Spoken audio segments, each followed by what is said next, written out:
Tenemos que dar la más cordial bienvenida a Carlos Toranzo. ¿Cómo está? Muy buenas noches. Él es analista político y bueno, vamos a analizar hoy la situación por lo que va atravesando el país. Buenas noches, Carlos, por favor, tome asiento. Estamos viviendo una semana crítica una vez más acá en el país. Una semana de convulsión, una semana de movilizaciones, una semana donde suben los precios también de la canasta familiar. ¿Usted cree, don Carlos, que la convulsión social y el bloqueo de caminos por parte de los evistas logrará habilitar a Morales o cree que su real intención en realidad es de que no se lleven a cabo los comicios electorales 2025 para que él pueda ser habilitado en otra época? Primero les haré propaganda. El poder del voto. Es el voto aquel que debe dar lugar a cambio de presidente y vicepresidente. Porque el voto significa el método democrático de llegar al poder. No debe ser la calle, no deben ser los bloqueos, no debe ser la dinamita, no debe ser la violencia. Y lamentablemente, Evo Morales está utilizando la violencia en las calles, una violencia desmedida, porque él se acostumbró a tener poder. Es un enfermo de poder. Usaré una palabra muy dura. Es un psicópata que persigue el poder. Esa es una enfermedad. Él, debo recordarles a todos, para aprobar la Constitución de 2009, prometió no ser candidato. Y eso se puso en un artículo transitorio de la Constitución. Violó la Constitución, no cumplió su palabra. Recordemos que el 21F fue un referéndum llamado por él para ver si se podía él presentar como candidato. La gente, los niños, los jóvenes, las mujeres dijeron no. Otra vez violó la Constitución y con un tribunal constitucional tueco hizo aprobar, comillas, su derecho humano a ser candidato. Pero ya las instituciones internacionales plantean que no es un derecho humano perpetuarse en el poder. Eso se ha repetido en las instancias del Tribunal Constitucional acá, y la gente sabe muy bien que no hay que dar paso a los enfermos del poder, sino que la democracia debe renovarse, como dicen ustedes, por la vía del poder del voto. Don Carlos, para ahondar un poco más en este tema, nosotros tenemos una cronología de los hechos que sucedieron durante esta semana y los más importantes en esta de cara a las elecciones 2025. Sí va a entrar a la boleta electoral. Ahí cerca de La Paz vamos a meter. Bajo ninguna circunstancia puede ejercer más de 2 veces. Durante esta semana, el panorama político en Bolivia se vio sucedido por la difusión de una encuesta nacional que posesiona a Samuel Doria Medina con el 19,1%, Jorge Tuto Quiroga con el 18,4% y Andrónico Rodríguez con el 14,2%. Una intención de votos, ubicándolos como principales candidatos de cara a las elecciones generales. En contraste, para el candidato Eduardo del Castillo solo obtuvo el 2,3% de respaldo, por debajo del 3% mínimo requerido por la ley para mantener la sigla de su partido. Ante el incremento de protestas en la ciudad de La Paz y amenazas recibidas hacia vocales electorales, el Comité Pro Santa Cruz propuso al Tribunal Supremo Electoral trasladarse temporalmente sus sesiones a Santa Cruz, esto para garantizar seguridad y transparencia en el proceso electoral. La situación institucional se tornó más tensa con movilizaciones de sectores sociales que reclaman condiciones justas para todos los candidatos, en especial para el expresidente Evo Morales. Es por eso que el Tribunal Constitucional Plurinacional ratificó la vigencia de la sentencia 1010, que limita la cantidad de veces que una persona puede postularse a la presidencia, en clara respuesta a la presión de sectores evistas que exigen la inscripción de Evo Morales como candidato para los comicios de agosto. Los bloqueos liderados por los simpatizantes de Evo Morales se intensificaron durante la semana. Más de 10 puntos de interrupción que se registraron principalmente en Cochabamba, afectando así a 6 departamentos. Los movilizados advirtieron que se mantendrán las medidas hasta que Evo Morales sea habilitado y el presidente del estado, Luis Arce Catacora, renuncie a su cargo. Simultáneamente, los 7 vocales del Tribunal Supremo Electoral solicitaron medidas cautelares ante la Comisión Interamericana de Derechos Humanos, denunciando amenazas graves contra su vida, integridad y funciones.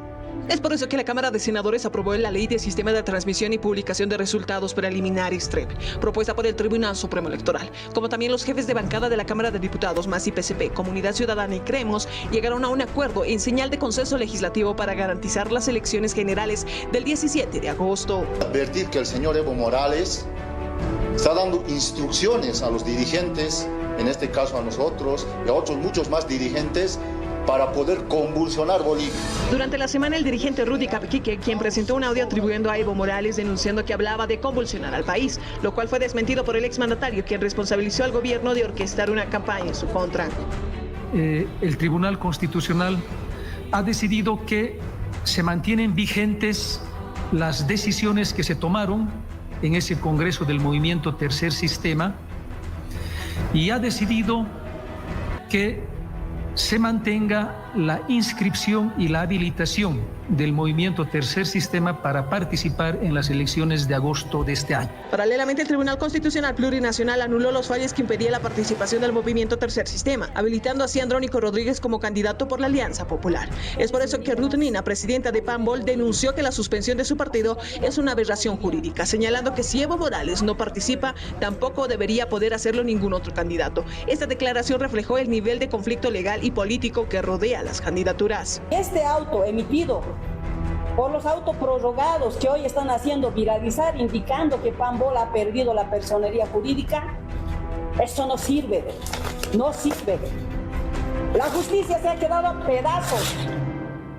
Sin embargo, este viernes el Tribunal Supremo Electoral sesionó en Santa Cruz, decisión que según el vocal Francisco Vargas no responde a amenazas, sino al cumplimiento del calendario electoral. Durante la jornada se presentó la lista oficial de candidatos habilitados e inhabilitados, mientras que el edificio del Tribunal Electoral Departamental fue custodiado por la policía mientras llegaban las marchas y protestas. La fecha marca un hito clave rumbo a las elecciones generales del 17 de agosto.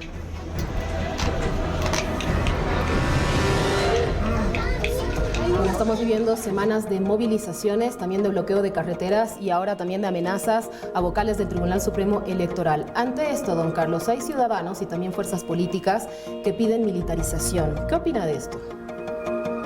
Antes de responderle esa pregunta, yo querría poner para la gente otra pregunta. Para los ¿Evo Morales y el MAS quieren elecciones? Tanta movilización, tanta violencia es para que no hayan elecciones. Y me pregunto también del otro lado, ¿el presidente Arce, el gobierno, quiere elecciones?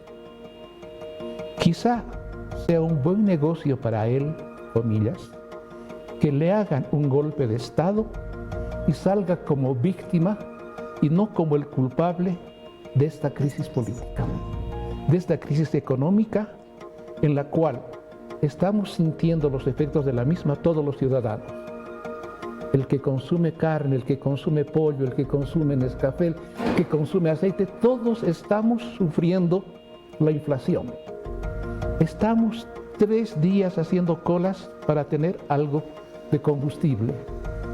Las personas que tienen algunos hijos fuera, ¿de dónde consiguen dólares para mandar y pagar sus colegiaturas, sus pensiones? Entonces, yo digo, ¿querrán elecciones las personas del MAS? Ahí pongamos una duda. Pero quienes quieren elecciones son usted, su colega y todos los ciudadanos que no estamos interesados en las políticas del MAS y estamos interesados en que la democracia se mantenga, se cuide y que el cambio de poder venga por la vía del voto y no por la vía de golpes de Estado. Y ante esto también, como le decía don Carlos, hay sectores que piden militarización. ¿Qué opina usted de esto? Estamos viendo que en las carreteras hay... Lo siguiente. Hace mucho tiempo el Chapare es una republiqueta. Es un estado aparte. No puede entrar la policía. Es un lugar sin ley, donde los cocaleros están forzados a salir en marchas porque si no les quitan su cato o se les cobra dinero para que salgan a las marchas. Si la policía es rebasada, lo dice la propia Constitución, pueden y deben intervenir las Fuerzas Armadas. Y han comenzado a hacerlo. En las cercanías de Parotani fuerzas conjuntas de Fuerzas Armadas y Policía han logrado romper algunos de los bloqueos. Esto no es anticonstitucional. Es cuando las fuerzas del orden se ven rebasadas y la gente no quiere que estos bloqueos continúen una semana más, 2 semanas más. Cortar por lo sano es seguir la Constitución y saber que las Fuerzas Armadas también tienen un rol en la seguridad interna si la policía es rebasada. Lo cual no quiere decir militarizar el país, sino simplemente que actúen los militares en aquellos puntos donde la violencia exagerada del MAS de Evo Morales, de los cocaleros y tras de ellos del narcotráfico, está siendo imposible de parar. Quiero yo recordarle a la gente que 95% de la coca del Chapare va al narcotráfico. Entonces no seamos nosotros ilusos en creer que las movilizaciones del Chapare de Evo Morales no tienen nada que ver con el narcotráfico. El narcotráfico está jugando un rol muy fuerte en Bolivia en estos últimos 20 años. Hay ejecuciones en el Chapare, en Pando, en Beni, ejecuciones que provienen del narcotráfico. Ya sentimos la violencia del narcotráfico y debemos nosotros recurrir al voto para que el Chapare no sea una republiqueta y para que el narcotráfico no se apodere del país. Y ante estos actos de violencia, el gobierno denunció a Evo Morales por 8 delitos. Estamos hablando entre terrorismo, instigación a delinquir, obstaculización también en el proceso electoral y otros. ¿Qué opinión le merece? Otra pregunta, ¿y cuándo lo van a aprender? Porque ya tienen procesos anteriormente y no sucede nada. Proceso por trata de personas, por estupro, pero esa orden de aprenderlo no es cumplida. ¿Cree que es solo una pantalla eso del gobierno? El gobierno es del MAS. Evo Morales es del MAS. Y entre bomberos no se van a pisar la manguera. Y la que llaman renovación de Andrónico es también el MAS con una cara juvenil formada por su profesor, mentor que se llama Evo Morales, formado por un narcotraficante, y el señor que quiere candidatear ahora, Andrónico, sale del Chapare y ha sido líder de uno de los sindicatos del Chapare. Y lo primero que nos ha dicho, yo respeto a Evo Morales y si quiero hacer algo en adelante es respetar su legado. Su legado es violencia, es narcotráfico, es estupro, es trata de personas y amor excesivo al poder que ha devenido en una corrupción muy, pero muy grande. 7 de la noche con 18 minutos. Vamos ahora con Scarlett. ¿Qué tienes para ahora? Gracias, Natalia. Vamos a las plataformas digitales. Su opinión es la más importante, sin duda. Vamos a conocer al invitado para el día de hoy. Se trata de José Luis Lupo, acompañante en Alianza Unidad con Samuel Doria Medina. La consulta en el Facebook. ¿Qué pregunta le harías a José Luis Lupo, candidato a vicepresidencial por Alianza Unidad, acompañante de Samuel Doria Medina? Ingrese a nuestro Facebook, PAT Bolivia. Ponga todas sus consultas y sus dudas porque más adelante estará respondiendo cada uno de sus interrogantes. Contigo, Natalia. Muchísimas gracias, Scarlett. Continuamos con más información, don Carlos, porque hoy se llevó a cabo una reunión en Cochabamba, que fue una reunión convocada por el alcalde Manfred Reyes Villa, a la cual asistió Samuel Doria Medina y también Jorge Tuto Quiroga. ¿Usted cree que ellos van a poder lograr una alianza o que van a ir cada uno por su lado? Lo que pide la población es una alianza para estas elecciones, para dar de cara y enfrentar así a la izquierda y al MAS. ¿Cree usted que se va a lograr una unión entre ellos?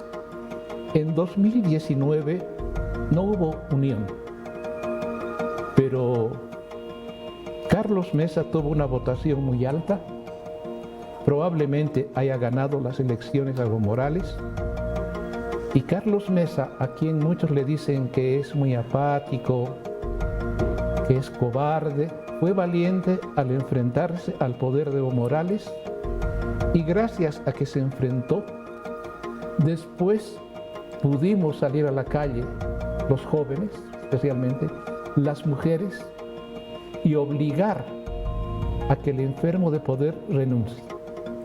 Porque no hubo ningún golpe de Estado, hubo fraude.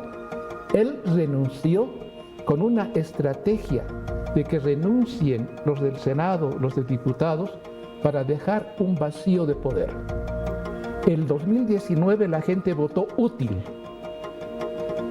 Probablemente ahora Samuel, Tuto o Manfred no se unan, pero la gente va a mirar las encuestas hasta la última hora y probablemente la gente logre la unidad al momento de hacer el voto. Voto útil por aquel que puede enfrentarse mejor al MAS. Antes no creo que puedan haber pactos. Lo que sí creo que unos pocos candidatos podrían declinar. Esos que están por debajo del 3% de intención de voto, es probable que renuncien, que declinen, pero no creo que puedan hacer algo conjunto, Samuel Doria Medina, Tuto Quiroga o quizá el propio Manfred. Pero ha sido una buena señal para el país que tanto Samuel como Tuto visiten a Manfred y vean que hay gente en la oposición que puede dialogar. Quizá no necesariamente llegar a unirse, pero pueden dialogar y tener ideas comunes. Las ideas comunes son: salvemos las elecciones. Hablemos precisamente del proceso eleccionario. Es casi un 65% de los candidatos de diferentes alianzas políticas que se encuentran inhabilitados. Esto quiere decir, para hablar precisamente ya y exactamente de números, que de 3.290 postulantes se registraron 2.104 que fueron inhabilitados. ¿Qué le dice a usted esto sobre la seriedad en la elaboración de las listas por parte de los partidos políticos? Hay muchos analistas que dicen: esto se debe a que el sistema de partidos está hundido. Y yo me pregunto, y pregunto a todos, ¿cuál sistema de partidos? No hay sistema de partidos en Bolivia. Lo que hubo es un MAS muy grande, unión de sindicatos y de movimientos sociales. Creemos no llegaba a ser un partido. Comunidad Ciudadana no llegaba a ser un partido. Quizá Samuel haya estado más cerca de tener un partido. Pero cuando hay partidos, hay disciplina, se forman cuadros, hay democracia interna para elegir y se conoce muy bien la Constitución y las normas para poder inscribir a candidatos. Me da la impresión que ahora muchos partidos han actuado con tal irresponsabilidad, sin leer las exigencias de lo que se requiere para ser candidato. Han creído que para ser candidato bastaba la fotocopia de su carnet. No. Que la mayoría dice que solamente llevaron la cédula de identidad. El señor Dunn, que es especialista en temas fiscales, todavía no tiene solvencia fiscal. Llegamos a ese tipo de paradojas y extremos. Se ha actuado con mucha responsabilidad. Y una cosa adicional que molesta a la gente es que hayamos mirado este mercado de compra-venta de siglas. Siglas prestadas, ¿no? Con los... Por favor, UCS ofreciendo su sigla al mejor postor. La señora Nina, que ahora apoya a Evo Morales, en 2019 decía Evo asesino. Claro, lo repudiaba totalmente. Y estaba junto a Camacho. Es que en estos 20 años, Natalia, no solo tenemos crisis económica, crisis de combustibles, de alimentos, hay una crisis ética, una crisis moral. Hemos aceptado el cinismo y la mentira como una política de Estado.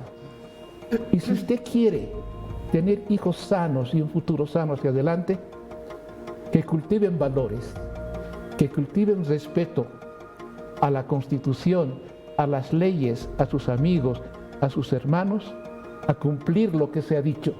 Y en 20 años lo que hemos visto es que se ofrece una cosa y no se la cumple.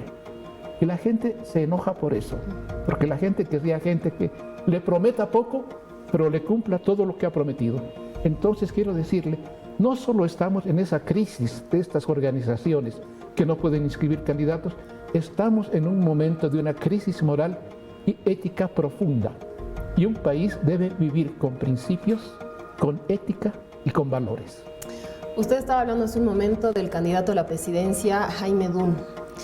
¿Qué opina de la estrategia de que no figure en las primeras listas presentadas por el Tribunal Supremo Electoral y esperar una nueva etapa para poder inscribir su candidatura? ¿Es estrategia o le está costando mucho sacar la solvencia fiscal? De repente no es estrategia, de repente no puede sacar todavía la solvencia fiscal. Por lo que he oído en sus entrevistas, ya sus abogados están haciendo el trámite.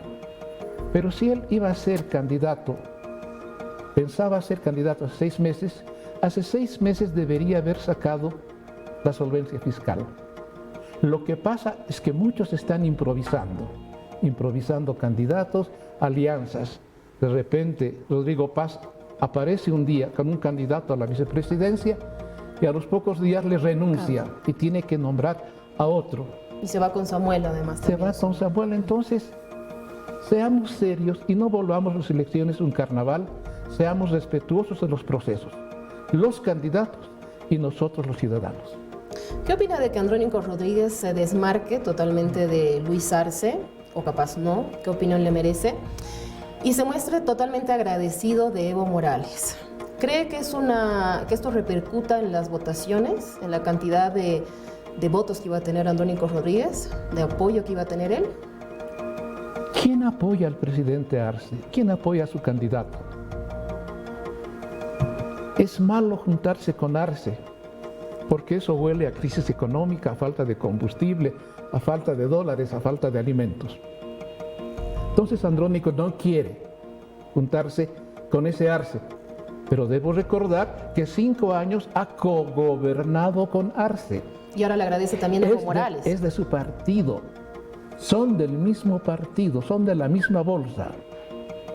Y su líder, su mentor, su profesor es el señor que ha hecho trata de personas y es culpable de estupro. Se llama Evo Morales, su mentor. Y si el mentor de esa estatura, tiene esa estatura, y si Andrónico lo respeta y quiere mantener su legado, esto huele mal.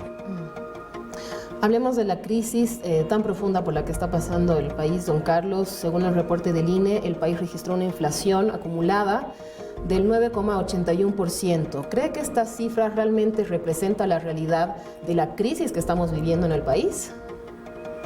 ¿Creemos en el Tribunal Constitucional? No. ¿En el Poder Judicial? No. ¿En el Parlamento? No. ¿Podemos creer en el INE? Usted sabe que hace unos meses el Nescafé costaba 30 bolivianos, ahora vale 100 bolivianos. Usted sabe que la carne de res, la que llaman la pulpa, valía 40 el kilo, ahora vale 80. ¿Sabía usted que la mantequilla costaba 11, 12 bolivianos, ahora vale 20? Le puedo dar más datos todavía. Y la inflación en alimentos no tiene que ver con ese 9% agregado. La inflación en alimentos, que es la que le golpea a la gente, esa se ha ido a las nubes, al 40-50%.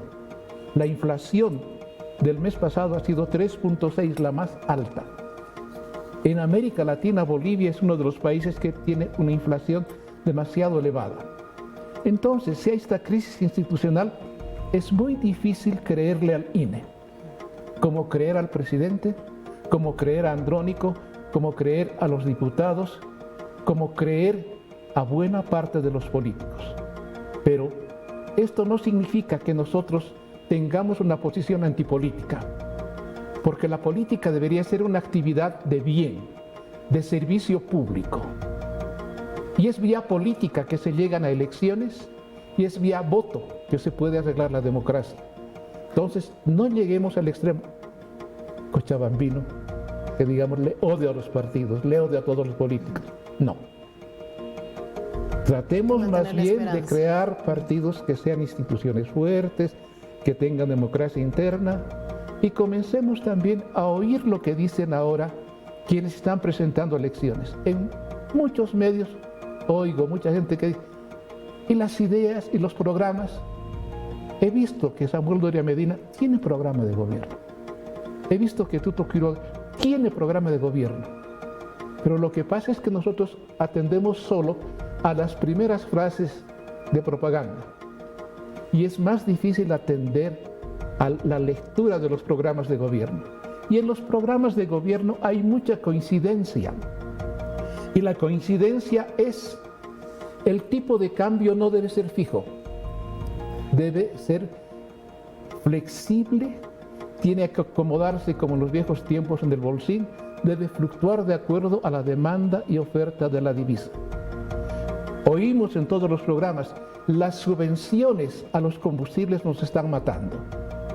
Cuestan 3.500 millones de dólares mantener la gasolina en el precio actual y el diésel en el precio actual.